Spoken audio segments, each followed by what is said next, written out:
Lelaki setengah baya itu tidak bisa menyembunyikan amarahnya ketika melihat aku datang ke rumahnya.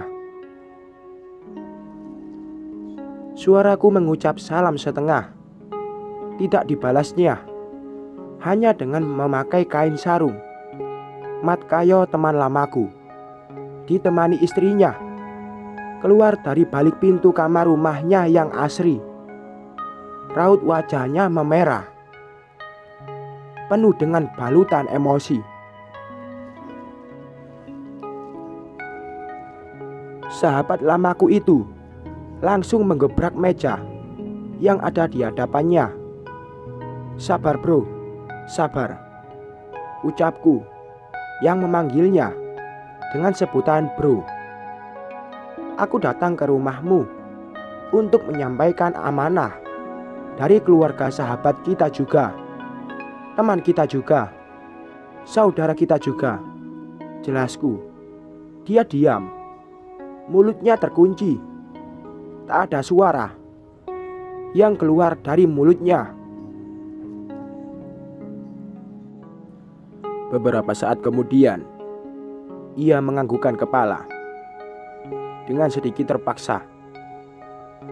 Melihat suasana mulai mencair, istrinya lalu berjalan ke arah dapur, meninggalkan kami berdua di ruang tamu. Mat Kayo menatapku.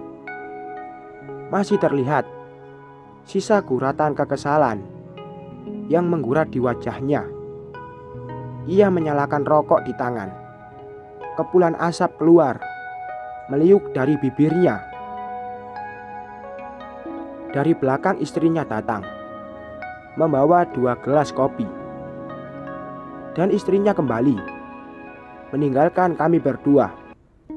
"Dasar anak tak tahu diuntung, bisanya cuma memalukan orang tua," makinya. Aku memilih diam. Dan ketika Mat Kayo mengeluarkan kata-kata kasar, bahkan teramat vulgar, aku memasang kuping tebal, seolah-olah tak mendengar apa yang diomongkannya.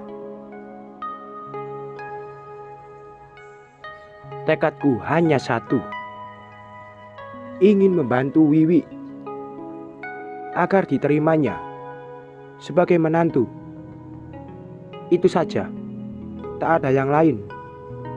Aku datang ke rumahmu malam ini hanya ingin menyampaikan pesan anakmu, bahwa dia minta izin untuk menikah dengan Wiwi. Aku harap sebagai orang tua dan panutan warga di kampung kita ini, engkau mengizinkan anakmu menikah dengan Wiwi, ungkapku. "Dasar anak durhaka," katanya. Sementara mulutnya terus menghisap rokok dan menghembuskan asapnya panjang-panjang. "Kamu tahu kan bahwa dalam memilih istri itu bukan hanya soal kecantikan semata, tapi perlu juga melihat asal-usul keluarganya," lanjutnya. "Aku paham bro, sangat paham. Aku juga orang tua. Tapi kalau soal cinta, kadangkala membutakan mata hati kita. Sebagai seorang lelaki," ujarku. Mat Kayo terdiam mendengar ujaranku. Matanya kembali menatapku dengan tajam. Dari sorot matanya, ku meyakini Mat Kayo tak bisa memungkiri tentang kebenaran. Ibunya Wiwi yang merupakan seorang janda. Dan konon kabar burung yang beredar, dulunya mantan pekerja di sebuah panti pijat, adalah halangan bagi Tahar untuk mendapat restu dari Mat Kayo. Sementara Mat Kayo adalah keluarga yang amat terpandang di kampung kami. Tak heran bila Mat Kayo keberatan. ketika putranya Tahar memintanya untuk meminang Wiwi sebagai calon istrinya. Matkayo terlihat termenung.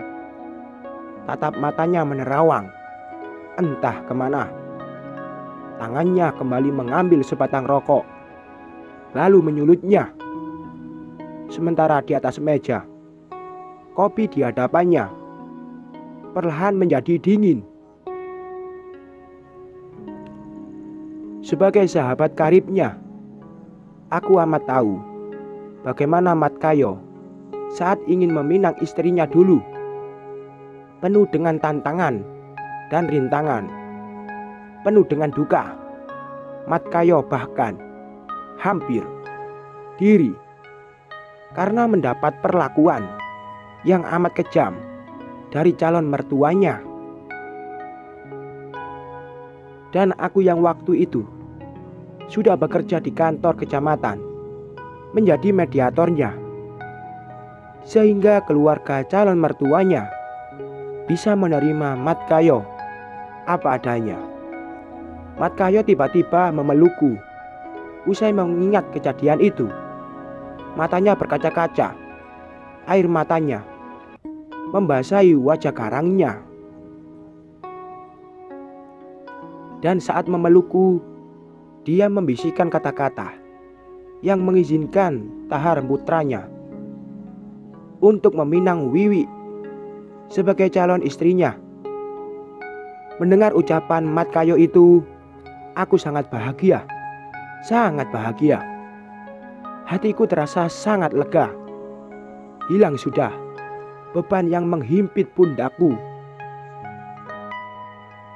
Ingin rasanya dengan segera ku sampaikan berita baik itu kepada Ibunda Wiwi, bahwa Matkayo ingin segera meminang putrinya yang merupakan putri siriku juga.